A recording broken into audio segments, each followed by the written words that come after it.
नमस्कार, मैं हूं वंदना पांडे और आप देख रहे हैं के न्यूज इंडिया। बुलेटिन की शुरुआत करेंगे पहले हेडलाइंस। चारधाम हेमकुंड साहिब यात्रा के लिए रजिस्ट्रेशन शुरू। दर्शन के लिए सुविधा 30 अप्रैल से शुरू होगी। सीएम धामी ने आधुनिक तकनीक के साथ परंपरागत खेती को बढ़ावा के लिए निर्देश दिए। किसानों को आत्मनिर्भर बनाने की बात। नैनीताल हाई कोर्ट ने यूपी उत्तराखंड के मुख्य सचिव को किया तलब। काला बांध के समीप अवैध रूप से कब्जा कर रहने का मामला। जेल से रिहाई बाद पूर्व विधायक कुंवर प्रणव सिंह चैंपियन का घर पहुंचे। चैंपियन ने कहा कि गांव के लोगों ने उनके आत्मसम्मान के लिए संघर्ष किया। उत्तराखंड बीजेपी प्रदेश अध्यक्ष का ऐलान। जल्द गढ़वाल से ब्राह्मण चेहरे पर दाव महिला नाम पर भी चर्चा। और वहीं पर देहरादून की तरह अब हल्द्वानी में चलेंगी सीसीटीवी जीपीएस से सिटी बसें और ये बैठा शहर और जोड़ने वाले 6 मार्गों पर मुहर। देख रहे हैं के न्यूज, खबरों का सारथी। और हरिद्वार से खबर आ रही है कि जहां पर आज पुष्कर सिंह धामी का दौरा है और शास्त्रोत्सव के समापन को लेकर के कार्यक्रम में शामिल होंगे सीएम पुष्कर सिंह धामी। वहीं पंजुली विश्वविद्यालय कार्यक्रम में हिस्सा लेंगे। दिवसीय आयोजित कार्यक्रम में भी हिस्सा लेंगे। देश भर के संस्थानों के छात्र हैं। शास्त्रोत्सव में केंद्रीय संस्कृत विश्वविद्यालय में भी आयोजन किया का भी बना है। दोपहर 1 बजे पतंजलि योग पीठ पहुंचेंगे सीएम धामी और योग गुरु स्वामी रामदेव की उपस्थिति भी इस दौरान मौजूद रहेगी।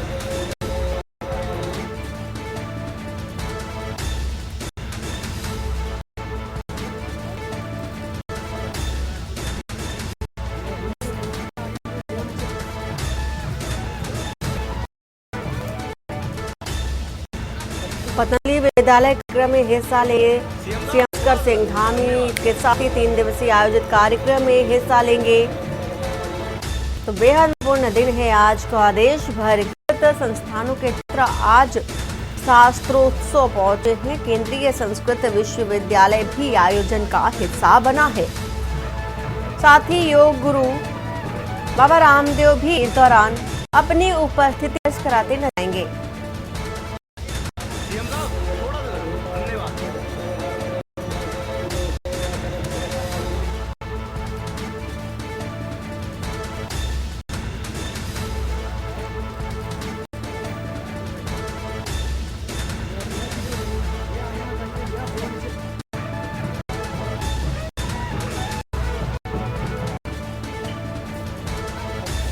तो देश भर के संस्कृत संस्थानों के छात्र शास्त्रोत्सव पहुंचेंगे और केंद्रीय संस्कृत विश्वविद्यालय आयोजन का हिस्सा बना है।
ऋषिकेश से जहां पर चारधाम यात्रा को लेकर बैठक हुई है। एआर और आरटीओ देहरादून सुनील शर्मा ने बैठक की। परिवहन कंपनियों के प्रतिनिधियों के साथ बैठक हुई है। तीर्थयात्रियों को नहीं होगी कोई समस्या, आरटीओ का कहना है। वहीं उन्होंने ये भी कहा कि जरूरत पड़ने पर कुमाऊं से भी बसें मंगाई जाएंगी।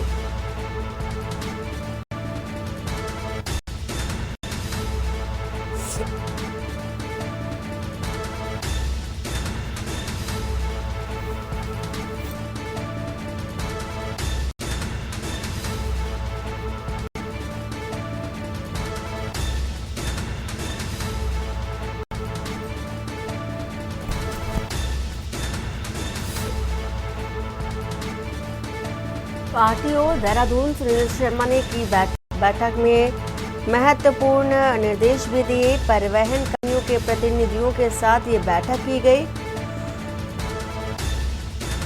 ऋषिकेश से खबर है, यहाँ पर चारधाम यात्रा को लेकर बैठक की है और आरटीओ का कहना है, सुनील शर्मा का कहना है कि जरूरत पड़ी तो और भी बसें मंगाई जाएंगी।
और देहरादून से खबर आपको बता दें, जहां पर चारधाम हेमकुंड साहिब यात्रा के लिए रजिस्ट्रेशन शुरू हो चुके हैं। यात्रा के लिए ऑनलाइन रजिस्ट्रेशन शुरू हुए हैं और श्रद्धालुओं को दर्शन के लिए टोकन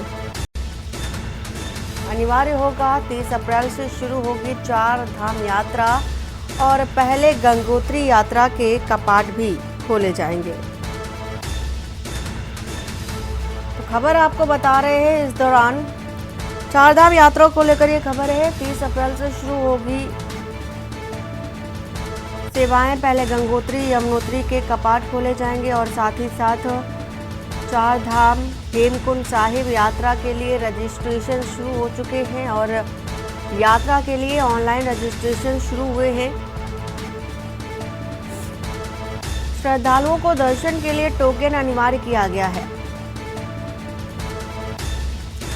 देहरादून से एक खबर, चारधाम हेमकुंड साहिब यात्रा के लिए रजिस्ट्रेशन की जो प्रक्रिया है, प्रोसेस है, वो शुरू हो चुका है। यात्रा के लिए ऑनलाइन रजिस्ट्रेशन कराना होगा। वहीं श्रद्धालुओं को दर्शन के लिए टोकन अनिवार्य किया गया है। तो 30 अप्रैल से शुरू होगी चार धाम यात्रा।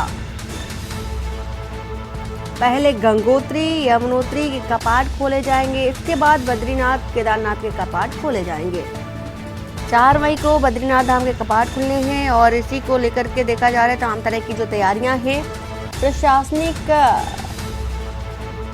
तौर पर भी देखी जा रही हैं, तैयारियां पूरी की जा रही हैं। और इसी के साथ ही साथ आपको ये भी बता रहे हैं कि चार धाम हेमकुंड साहिब यात्रा के लिए रजिस्ट्रेशन की प्रक्रिया भी शुरू हो चुकी है। ऑनलाइन रजिस्ट्रेशन कराना होगा और टोकन होना जरूरी है अगर आप दर्शन करने के लिए जा रहे हैं तो।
हरिद्वार से खबर, जहां पर सिडकुल पुलिस ने 7 आरोपियों को दबोचा है। वीडियो वायरल होते ही पुलिस ने बड़ा एक्शन लिया। माहौल खराब करने वालों पर तेजी से कार्रवाई हो। 7 अप्रैल को देखा जा रहा है कि 7 आरोपियों को गिरफ्तार कर चालानी कार्रवाई की गई। अराजक तत्वों पर कड़ी नजर रखी जा रही है। असामाजिक गतिविधि को बर्दाश्त नहीं किया जाएगा। सिडकुल थाना क्षेत्र के महादेवपुरम में झगड़े का वायरल हुआ था वीडियो।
जिन्होंने राम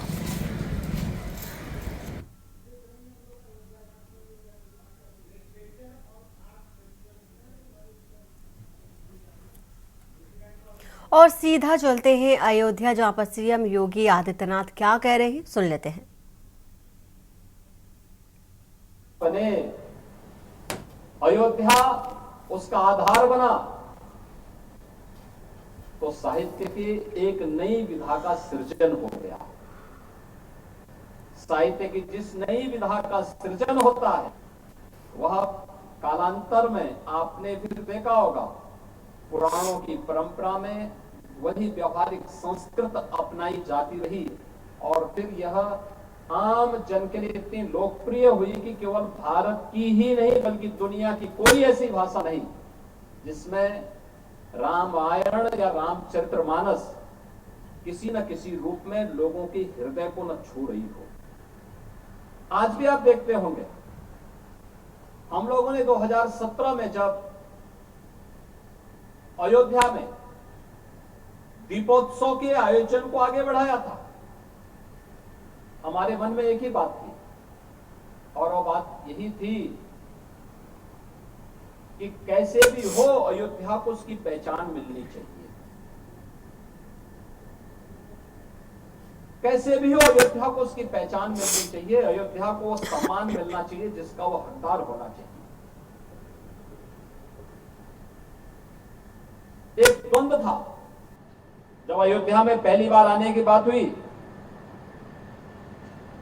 यद्यपि मेरी 3 पीढ़ियां श्री राम जन्मभूमि आंदोलन के लिए समर्पित थी, मुझे कोई समस्या नहीं थी, लेकिन शासकीय व्यवस्था जिस नौकरशाही से जकड़ी होती है, उस नौकरशाही में एक बड़ा वर्ग ऐसा था जो कहता था कि मुख्यमंत्री के रूप में अयोध्या जाने से विवाद खड़ा होगा। हमने कभी विवाद खड़ा होता तो होने दीजिए, लेकिन अयोध्या के बारे में कुछ सोचने की आवश्यकता है। फिर एक वर्ग ऐसा था जिसने कहा कि आप जाएंगे फिर राम मंदिर की बात होगी। तो मैंने कहा कौन, हम सत्ता के लिए आए हैं, राम मंदिर के लिए सत्ता भी गंवानी पड़ेगी तो कोई समस्या नहीं होनी चाहिए।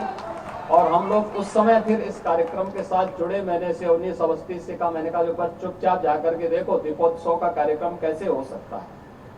और वे यहाँ आए, उन्होंने यहाँ सर्वे किया, उन्होंने कहा दीपोत्सव का आयोजन होना चाहिए। मैंने कहा मैं जाऊंगा, दीपोत्सव करते करते बीच में फिर राम मंदिर की बात उठेगी तो इसको क्या करेंगे। उन्होंने कहा नहीं, कार्यक्रम हो इस बारे में हम सबसे बात करते हैं और सब सकारात्मक भाव हो। और आप देख रहे हो दिन पहले अयोध्या का दीपोत्सव, अयोध्या का फेस्टिवल बन गया, एक पर्व बन गया। लाखों की संख्या में श्रद्धालु आते हैं और मैं मानता हूं यह साथ ही अयोध्या राम भूमि बन की शुरुआत, राम जन्म आधारशिला रखने की एक शुरुआत। अब यह जन्मभूमि सबके आ रहा हूं। मैं गत वर्ष अयोध्या में आए श्रद्धालु संख्या रहा था और मैं 2015 में भी कितने सालों 16 साल में कितने वो आंकड़ों को भी देख रहा था। एक समय था जब केवल 2,34,000 श्रद्धालु यहाँ पर आए थे 16 से, और मैं गत वर्ष के आंकड़े देख रहा था। वर्ष अयोध्या धाम में श्रद्धालुओं की संख्या आई थी 16 करोड़। आप अनुमान करिए क्या 34,000 और 16 करोड़ कोई अंतर ही नहीं है। अभी आप देख रहे होंगे लाखों लोग अयोध्या में आई दर्शनार्थ आए थे। लोग चाहते थे, लेकिन लीडर का अभाव था। उसको ये नहीं जानकारी, सही तथ्यों को सामने आने देना चाहते थे। लेकिन हम सब आभारी हैं प्रधानमंत्री मोदी जिन्होंने विरासत और विकास को एक साथ जोड़ के भारत की परंपरा को उस गौरव के साथ आगे बढ़ने की प्रेरित किया। और मुझे लगता है कि आज वह लेखहार बनना चाहिए, क्योंकि जो लेखहार होगी वह आने वाली पीढ़ी धरोहर, आने पीढ़ी के लिए एक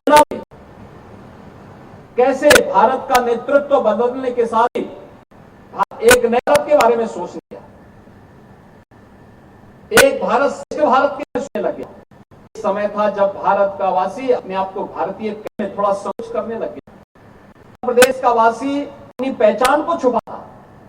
ज्यादा में नहीं, 1 दशक पहले की स्थिति क्या परिवर्तन आया है।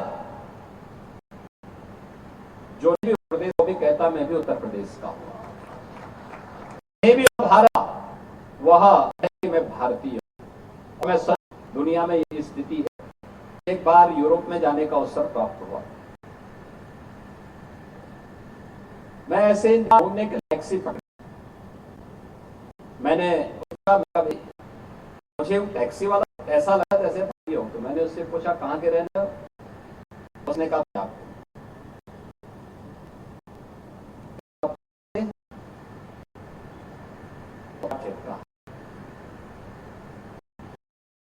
आपको अमृतसर का बोलेगा, लुधियाना का, जैसे पंजाब की कसम हुआ। मैं क्यों पंजाब से चुप क्यों गया, पाकिस्तान का रहने वालों पाकिस्तान वाले पंजाब से। तो मैंने कहा तुमने इंडिया क्यों कहा,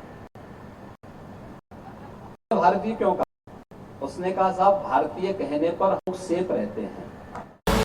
आप देख रहे हैं खबरों का सारथी। बिबल में इस तरह की अजीज फरिश्ते जब साथ खुले तो जी ललचाए।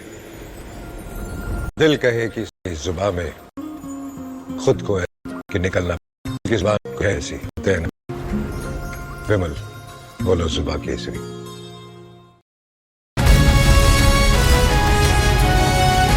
महक सिल्वर पान मसाला, वाह! महक सिल्वर, मेरा दिल पर। आप देख रहे हैं के न्यूज, खबरों का सारथी। वहां की शैली में रामायण ने रचा हो। दीपोत्सव के अवसर पर जब दुनिया के तमाम देशों की रामलीलाएं यहां आती हैं, आप देखते होंगे, भले उनकी लोकल कला के अनुरूप उन्होंने उस मंचन को किया हो, लेकिन भाव सबका एक है और वह वही है जो हमारे यहाँ के रामलीला, जिसकी शुरुआत संत तुलसीदास जी ने मध्यकाल में की थी, जिसकी आधारशिला त्रेता में ही महर्षि वाल्मीकि ने रख दी थी, उसी को आधार, वही आधार बनकर के आगे बढ़ी। और लेखनी की शैली क्या हो यह लेखक पे निर्भर करता है, लेकिन आधार क्या हो यह तो रामचरितमानस को लिखते समय तुलसीदास जी को भगवान शिव की प्रेरणा और हनुमान जी की प्रेरणा से प्राप्त हो गई थी कि लोकल भाषा में रचो, भगवान राम की भाषा में रचो, तो ये और भी ख्याति प्राप्त हो गई। और रामचरितमानस को उन्होंने अवधि में ही रच डाला।